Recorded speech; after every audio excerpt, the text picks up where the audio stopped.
Welcome to the Business Spotlight Podcast. My name is David Beeson. I am your host for today's conversation, and my guest today is Paul Tearson, the owner of Modern Wealth Strategies. We are going to be talking about his business, journey to business ownership, challenges, best practices, and share a peek of what it's really like to build and operate a business. Paul, welcome to the show, and thank you for being here today. I would love for you to give us a little bit of background of who you are and tell us a little bit about your business as well. Awesome. Well, once again, David, thank you so much for having me. A little bit about myself. Name Paul Tearson, born and raised in Austin. As I was mentioning earlier, I went to school up in the Northeast, graduated in 2011, came back to Austin, and I worked for a couple of tech companies actually before I started Modern Wealth Strategies, just to get my business acumen up a little bit. And yeah, working for a few companies back in 2012, 2013, roughly, I realized that I wanted to dive into the financial industry. So I jumped ship and ended up working for a couple of major financial companies here in Austin, quickly realizing that I wanted to start my own. So in 2018, that's when I started Modern Wealth Strategies, and it's been 7 years, yeah, transformative 7 years. Outside of that, a little bit more about me. I love to play golf. I love to run. I still play soccer. That's the sport I played in college.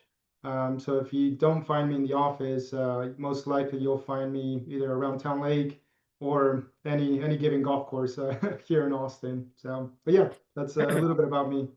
So I used to play a lot of golf as well, specifically whenever I lived in Houston. But since Oh, I've moved to nice. Austin, I don't know of any courses. You got any options out here that I should try out?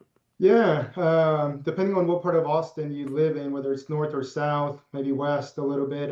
We play Falcon Head quite a bit. I would say Falcon Head out over by 71 and Bee Caves.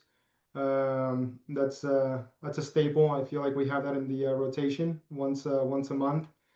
Up north, we love to play Forest Creek. It's a more technical course, short but more technical, and then the rest of the month would be just Munich courses here in Austin. Morris Williams by Mueller. It's one of our favorites, especially for the price.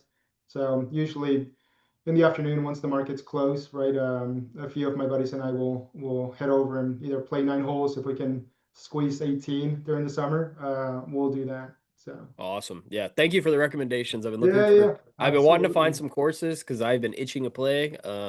I don't most of the time whenever I do play, it's whenever I go back to Houston. So I'm Yeah. trying to find some courses for me and my buddies to play out here. Yeah, yeah, yeah. Now, when I was telling you, I used to go to Houston quite a bit, and I played Memorial. That was like our Mm, go-to golf yeah. course. So anyway, but yeah, Yeah, I played a lot of Black Horse out there. That was like one of yeah, my favorite courses out in Houston. I would go there, geez, like once a month, and then we would go to play High Meadow Ranch. It was something a little bit more North Houston. That place we would play.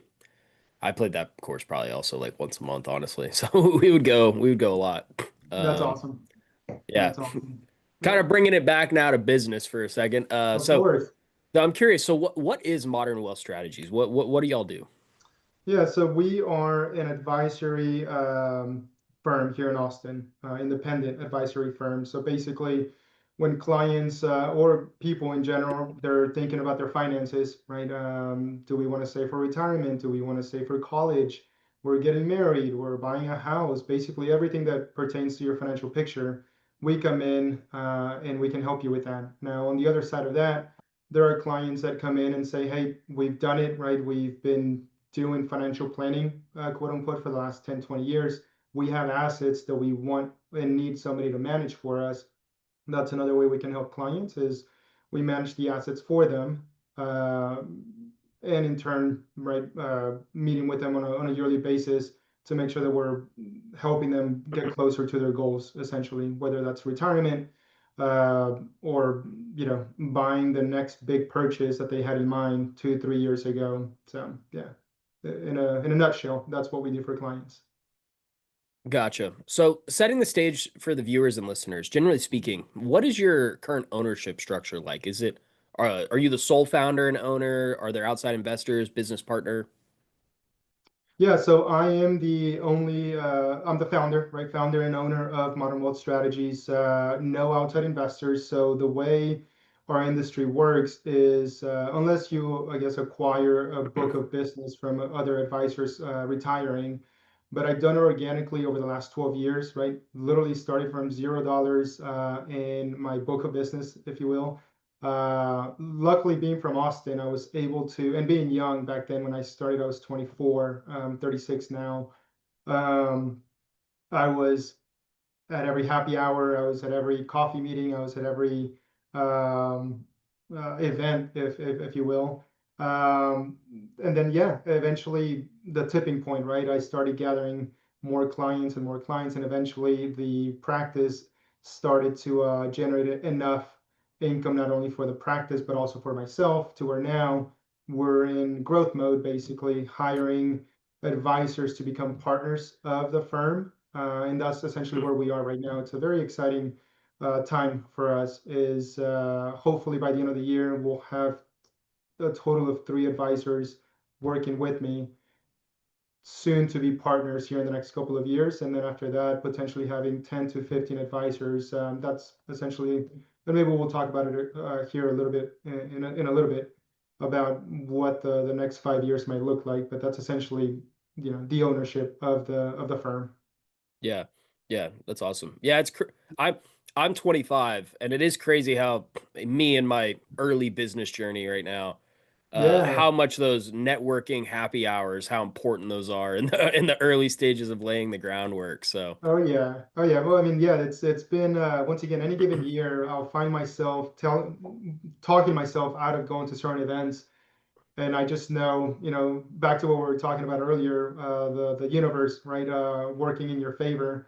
mhm. I'll just, not necessarily that I'm a yes man, but I'll go to certain things just because I know that something might happen or come out of that sometime in the future. So just being open, I guess, to the opportunity.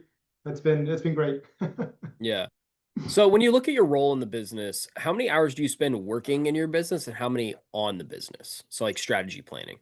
Yeah, yeah, it's definitely flip-flop, right? When I first started, I was working in the business, call it 40, 50, 60 hours a week. Luckily, once again, going back to that tipping point, at some point I realized, okay, I don't have to be as proactive as I was back then.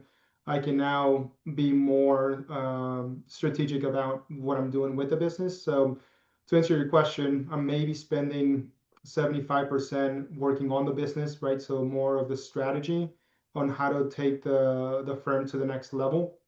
I'm still, even though I've been in the industry for 12 years, Modern Wealth has only been around for 7 years. We're still considered a very small fish compared to the manager or the advisors out there managing over 100 million in assets under management. So that's the next level for us, is how do I get Modern Wealth to become a 100 million dollar or multiple hundreds of millions of dollars advisory firm. So all that being said, the other 25 would be me, once again, going back to what we were just talking about, going to events, being open to the opportunity. And as we get older, right, my wife and I were expecting, so we're getting invited to birthday parties, we're getting invited to all sorts of events. And yeah, I would say somewhat of an easy transition to go from, hey, I just met you. Oh, what is it that you do? And next thing you know, clients or people are inclined to learn more about what we do. So, Yeah. Yeah. So I'm curious, what's your day to day look like? Like what's a day in the life of Paul? oh man, well, let's see. Day in the life of Paul. The first 2 hours are for me and my family. I wake up around 6:30, 7 o'clock every morning, and I have, if you want to call it, the 30 times 3. So 30 minutes exercising, right? Something physical, 30 minutes for knowledge. So I'll go to the back patio, read a book, especially today. Today was beautiful in Austin. Yeah. The weather was just phenomenal. So I was out there reading a book with, we have 2 dogs. And after that, we'll do 30 minutes to spend time with the family. So either we hang out at home or we go for a walk with the dogs. And around 8:30, 9 o'clock, that's usually when I start my day in the business. I structure my weeks pretty evenly throughout the week. Monday through Wednesday, I would say those are my days where I am working on the business, right? Definitely, especially Mondays. Mondays, I wake up extra early and I'm just fired up. I love Mondays just because I get to like set the tone for the rest of the week and I get I to think you're the only person I've had on the podcast that said they like Mondays. they love Mondays. Yeah, yeah. Yeah, I don't know. It just goes back to when you're working for yourself, when you're working with um, people that you enjoy working with, right? It's one of those where you get excited when the week starts. But yeah, I would say I would spend the first 3 hours, so 9 to 12, roughly Monday through Wednesday, working on the business, and then I'll leave the afternoons open just in case clients need to meet with me or if I need to go to events or do something to generate more revenue for the company. I'll spend once again the afternoons doing that.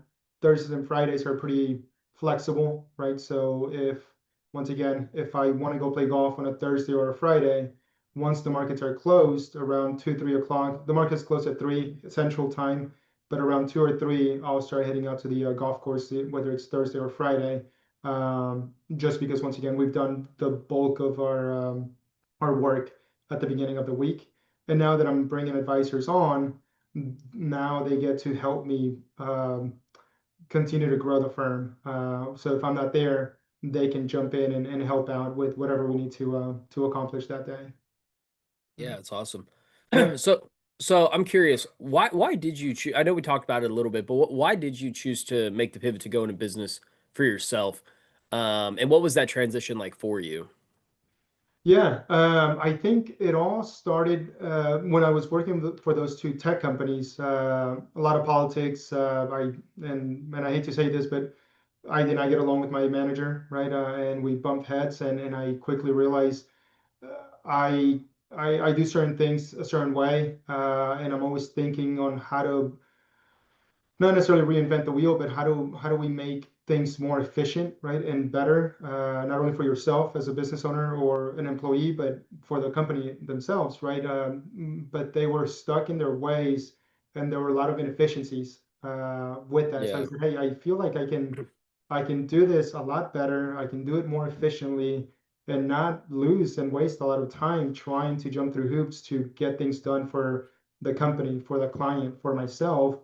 And kind of like, I don't know if you've seen our website, but at our core, right, we believe that living a well-rounded life, in my opinion, like that's everything to me. So if I can allow myself to have the business generating enough income for our family, I can now then go and do other things to help essentially the people that I love, if that makes sense. yeah, So that's one of the reasons why I decided to jump into the business and go into business for myself. It was scary. And I'll give you a personal story here.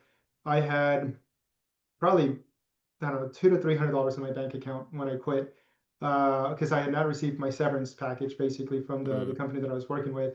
And but yeah, I got to that point where I just wanted something greater, if that makes sense. And yeah, I took the leap of faith. It was scary. I went through it was a 3,000, and this is 12 years ago, right? So $3,000 severance package.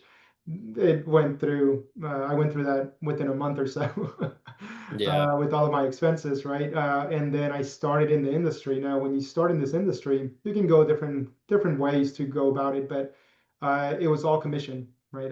So no salary, no commission, or no salary, no stipends, no nothing. It was just you have to go out there and start building a book for yourself. If not, you're not gonna eat. And yeah, yeah, so that was scary. But at the same time, reading all these books on business development, self-help books, they just kept me fired up every single day, knowing that at some point, if I stuck around long enough, once again, I would get to that tipping point, and we did. So very, very blessed to be on the other side talking about that. yeah, yeah. Going back a little bit. to Yeah, like you leaving like the corporate world. Yeah, the in corporate, I experienced it whenever I was working more in corporate, and a lot of people that I've talked to, it's like you have like one thing you want to change, and it's like, oh yeah, you're gonna tell your manager, but now they gotta go tell their manager, who then has to go tell their manager. It's like that one thing is gonna take 2 months to freaking change. yeah, and then paperwork and signatures, and next thing you know, you're wasting 2 or 3 days just to get something done. But yeah. Yeah, no, I hated it, man. I hated it. Yeah. What makes your business unique? How do you communicate how your business stands out against the competition? Yeah, that's a good question. I think it's twofold. I would say the first thing is the ease of doing business with us. Part of why I wanted to name the company Modern Wealth is very specifically the word modern. Once again, it kind of goes back to what I was saying earlier. Working for those two companies, they've been around for over 100 years, and I'm not exaggerating. One of them is actually close to 200 years, but there was just so many inefficiencies, a lot of paperwork that needed to be done, and that's once again when I realized, you know what, I can go out, and yes, it's scary, and I have to try to figure it out. And some clients may come with me, some clients may stay with that firm because once again, they've been around for 200 years, close to 200 years. But I did it anyway, and it's been great. We have the technology, we have the resources to be able to when clients walk into the office, right, and they start going through our process, they see what we talk about when it comes to the word modern, when it comes to the word efficiency. Uh, I feel like nowadays, right, we're so used to have everything on our phones, right, and at the click of a button, we just expect the Amazon package to be at our door. So not entirely to that extent, but to a similar degree, we're able to meet with the client once. We then we meet again with them to make sure that everything that we gather from that first meeting is what they think they said, because a lot of the times when we meet with them, they'll say something, but in reality, they'll mean something else. So obviously, we do a check-in meeting, but after that, it's a pretty simple process. We open the accounts for them, we invest the money for them, we create the financial plan for them, and it's in their inbox within a week or two, as opposed to, once again, back then, it was 2 or 3 months of a process, elongated process for them to get the answers that they were looking for. And then the second part to that, I would say, is it kind of goes back to living a well-rounded life, right? At our core, that's our philosophy. When people walk in, they know that we're going to go the extra mile. We're going to do all the necessary things that we can do within our power to help them achieve, their goals or achieve success. And you can't fake that. I think, and I'm quoting Will Smith here. I listened to one of his podcasts, and that's what he says all the time. It's like you just can't fake being genuine and truly caring for people. So when they walk in, that's usually what we want them to see, is that they're going to walk away with value. And I feel like that's been the best thing that has happened to the company, is them walking away knowing that next thing you know, as I was saying earlier, now I don't have to be as proactive. Any given month, we are getting phone calls from client or future clients saying, "Hey, I spoke with so and so. I would love to bring my money over to you, so you can invest that money for us." So yeah, so it's been great having those two philosophies for clients. Yeah. Yeah, that's awesome. Yep. What's one thing that you wish more people knew about your business or industry? Oh man, how hard it is. Yeah. I think. Obviously internally, right, we keep most of that information away from clients, right, just so that you don't come across as unprofessional. But yeah, it's one of those where we're juggling so many different hats, especially if you're just getting started in the business. um, you're the marketing guy, right, you're the operations guy, you're the financial advisor. You have to do so many things, and when we meet with clients, right, we kind of leave that behind, and we have this identity of, yeah, everything's running smoothly, which most of the time it is. But I feel like at the beginning, you're just trying to put out so many fires, trying to keep the ship right moving forward, until once again you get to that tipping point where now it's like, okay, great, the ship is going, and it's not stopping anytime soon. So now we're going, but the first few years, I would say it was definitely the hardest. Then I'm friends with a lot of advisors here in Austin, and when we get together, we tend to joke about all those. We reminisce about the good old days, when we first started. Yeah. So they can attest to that.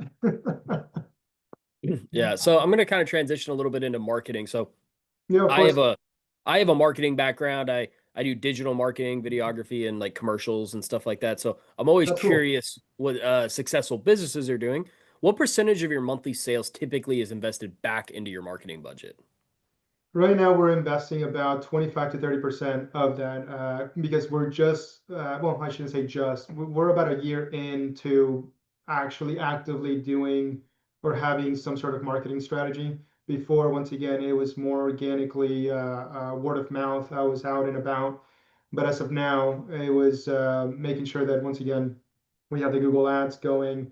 The last few months, actually, we've gotten about 2 clients a month um, just from them researching, financial advisor in Austin, and they see all of our presence on social media, on our website as well, and then we have our story on our website. So I feel like usually when they come in, right, that's one of the first questions I ask is how'd you hear about us?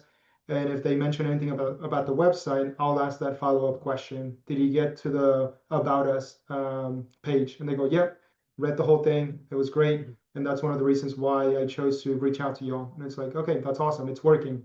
But yeah, to answer your question, long story short, about 25 to 30% is going back into some sort of marketing. Gotcha. Yeah. Yeah, that's awesome. Yeah. Have y'all done any like commercial video type stuff, you sitting in front of a camera talking, throwing up your story on anything like that, getting testimonials from people? Yeah, not yet. I think early stages of doing all of this. Before, once again, it's all just been posting on social or on Instagram and Facebook and LinkedIn, right? But those are just still posts, no videos. It's been on my to-do list, right, for a couple of years. But once again, it all goes back to trying to figure out at what point can you have the time, I guess, to end up putting the time and effort into getting all the, and obviously you're the expert here. And I think honestly, maybe the fear of the unknown for Yeah. most people, right? It's just like I don't know what I don't know when it comes to marketing. So I feel like that's what's keeping me from being like, okay, we need to get it done. I don't even know where to start. Yeah. But yeah, but I would say video, especially nowadays, right? Everything, and I have friends that are realtors. I have friends that are in the industry as well. And when I see their videos, I go, yep, that's exactly what I need to be doing to continue to market modern wealth strategies to the public. We have clients all over the country, not only here in Austin. So it would be nice for us to essentially have that for the future. Yeah. I always say uh, like video marketing is kind of like that next step, after like networking events and like normal posts and things like that. And it is something that can like genuinely grow a business in a big way, especially if you're hitting the correct markets with how you're posting, thumbnails, things like that. Oh, absolutely. Yeah. No, yeah. And like I was saying before, following all these other financial advisors and realtors, very specifically realtors, right? You get to see, or yeah, you get to kind of dive into who they are. They'll show the business, but they will also show the personal side of things. Oh, this is us taking a trip, or this is us, the morning routine, right? But and you can tell, right? It's like, oh, this was not done with an iPhone. Like obviously they Yeah. had somebody there, and this was, I don't want to say stage, but it's like, hey, let me open up the curtain so you know who you're going to be working with outside of this professional curtain, if that makes sense, where it's like, okay, I'm human as well. At the end of the day, like that's who I want to work with, right? I don't want to work with a robot who doesn't really care about it, who I am as a person. So anyway, yeah.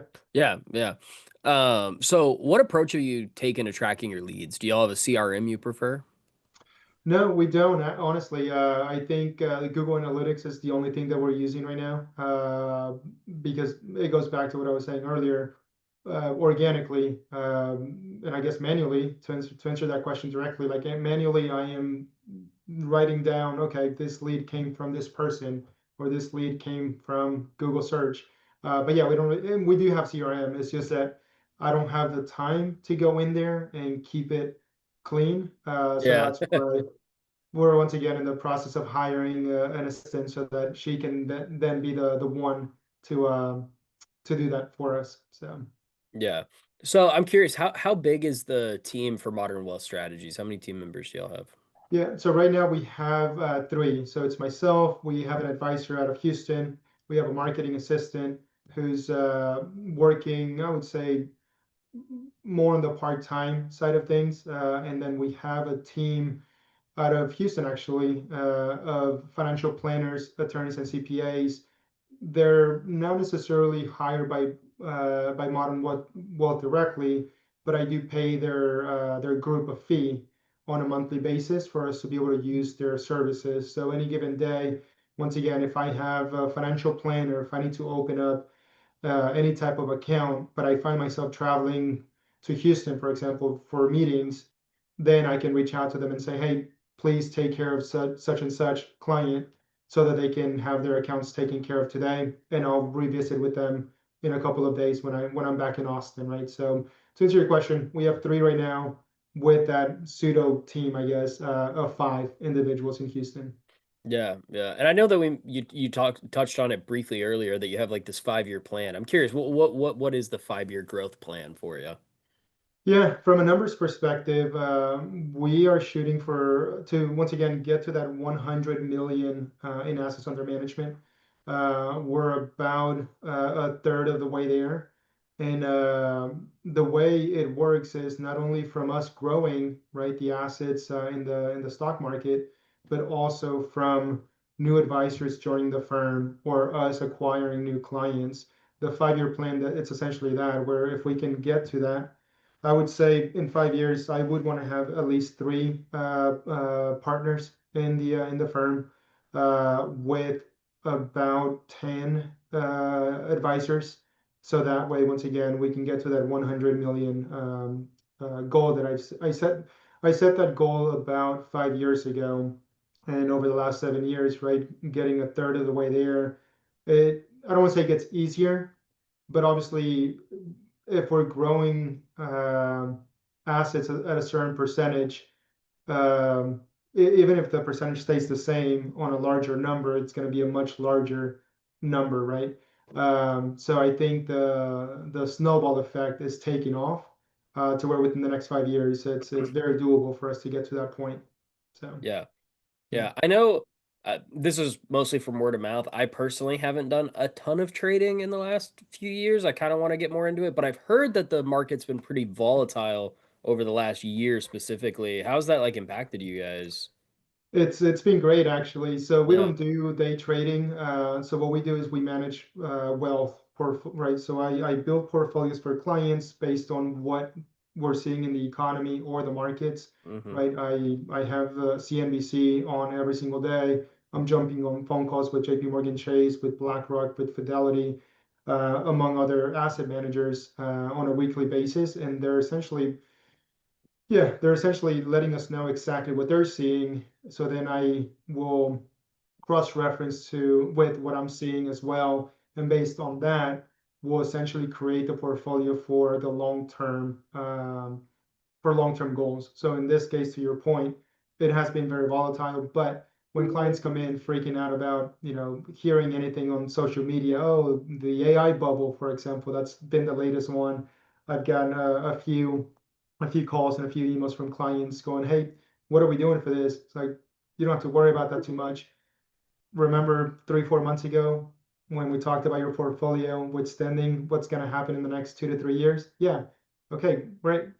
It goes back to just having a portfolio being well diversified to where once again, if any given company goes down, you're not losing sleep over that because you have 600, 700 other companies working in your favor anyway, right? So the clients will see that, right? And when the markets go down 10, 20%, they shouldn't expect for their portfolios to go down as low as if they were just trading one stock. So that's the biggest Hmm. difference between what we do and what a day trader would do is we just have a well diversified portfolio for the clients. Yeah. Yeah. Yeah, yeah. But Yeah. yeah, so to answer your question, I guess it's helped, right? People going back to the fear, right? If there's fear, people will reach out. Hey, I was doing this myself, for the last 2, 3 years, but I'm a little afraid of what's coming. So I would rather have a professional do that for me. So at least now they're kind of shifting the risk over to us. But once again, doing it for the last 12 years and seeing the success from all these asset managers that we've partnered with. So we have access to the top, call it 100 asset managers in the country. So it allows me to essentially pick and choose who's going to be helping us manage these money, all the monies for the clients. Yeah, yeah. I think you're selling me on it, man. I think after this I'm gonna connect with you about Right. Yeah, honestly, it. you're young. Honestly, you're young. Whatever you can do into the markets, just keep it going. Yeah, That's actually um, one thing that I wish I would have done. Obviously, starting at 24, and like I mentioned before, having being 100% commission, right? The first couple of years for income wise were just up and down, up and down. It didn't allow me to invest money myself until it was about year 5 when I was like, okay, now I can actually start investing in the markets. And anyway, so I just wish I would have done it a little bit sooner. yeah, yeah.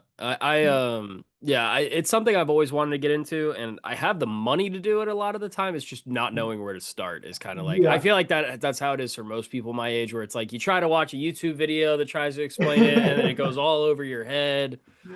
And then you're like, maybe I just invested in Amazon. I don't know. I And then don't you know. don't know We'll what see to what do. happens. Yeah, one of Yeah. them will hit. Yeah, exactly. So it feels like gambling half the time Right. whenever, at least for me, whenever I don't know any of the strategies about it or anything like that. So Yeah.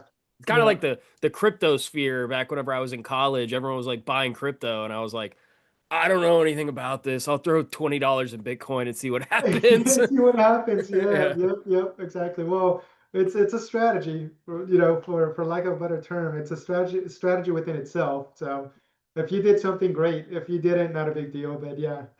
Yeah. Um, so I think we'll transition to a couple rapid fire questions if you're ready for it. Sure. Yeah. So, what is the key to success for you? The key to success. Oh man. Perseverance, I guess. Yeah. Showing up every single day. And I know it may sound a little corny or tacky, but uh, once again, if I had not, and believe me, I thought about quitting so many times in that 3 to 4 year period when I started. And if I had quit, I don't know what I would be doing right now. Maybe Yeah. working for somebody else and maybe hating my life. I don't know.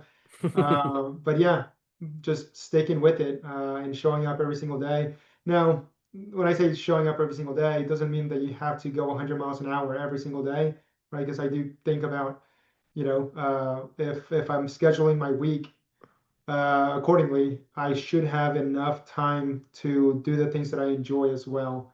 So, like I was saying before, if I can work the first three to 4 days, I can have the next 3 days to enjoy my life with my family. So anyway, but to answer your question, it would be perseverance. Yeah. Yeah, that's awesome. What is Yeah. your one piece of advice for other business owners? Oh man, that's another good question. A piece of advice. Well, and I guess depending on where they are in their business, but if you're just getting started, I would say being open to the opportunity, um, saying yes, right, to things. That's going to open up a lot of doors down the road. And then I guess second would be being a good human, right? Yeah. Yeah, just being a good human. I think going back to the universe, doing things in your favor.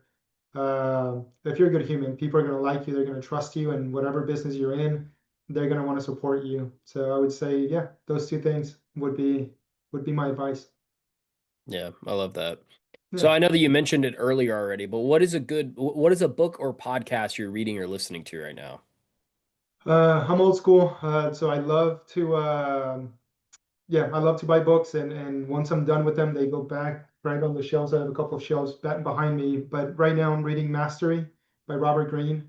I just started it last week, so I'm a couple chapters in, and so far so good. It's stuff that over the years, right? You read certain books, and then you buy another book just because the title, kind of got you, it hooked you. You're like, all right, Yeah. maybe this would be a good one. And the cool thing about it is that you have all these authors, right? And they kind of start to overlap over time. And you go, okay, I've seen that multiple times through other books.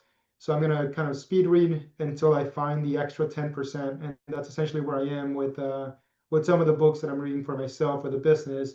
It's just where can I find the extra 10% that's gonna help me see the business a little different tomorrow. But yeah, Yeah. so that's the one book that I'm reading. Podcast, I'll listen to podcasts maybe when we're on a road trip, but other than that, I don't really don't listen to too many podcasts. Yeah. Yeah. So this is kind of a fun question that I always love to Yeah. ask. If you had a little bit of magic dust and you could sprinkle it in one spot in your business and everything would be perfect, where would it be and why?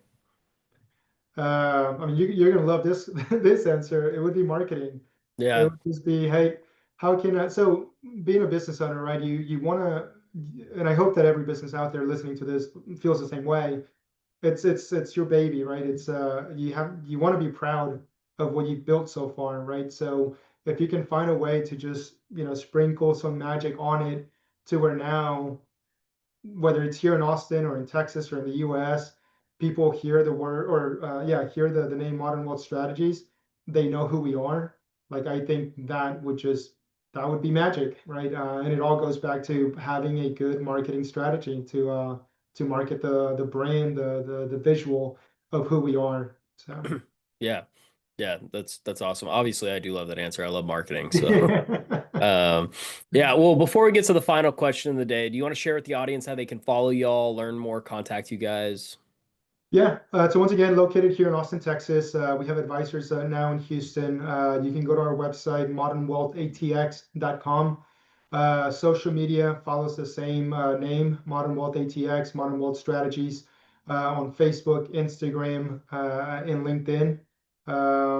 And yeah, email paul@modernwealthatx.com. But once again, if you go to our website, you'll have all of our information there. We're open Monday through Friday, 8:30 till 4 o'clock most days.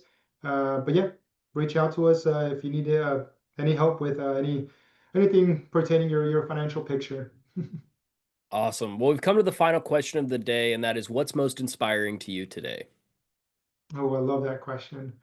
I'm gonna say my wife. I'm gonna say my wife.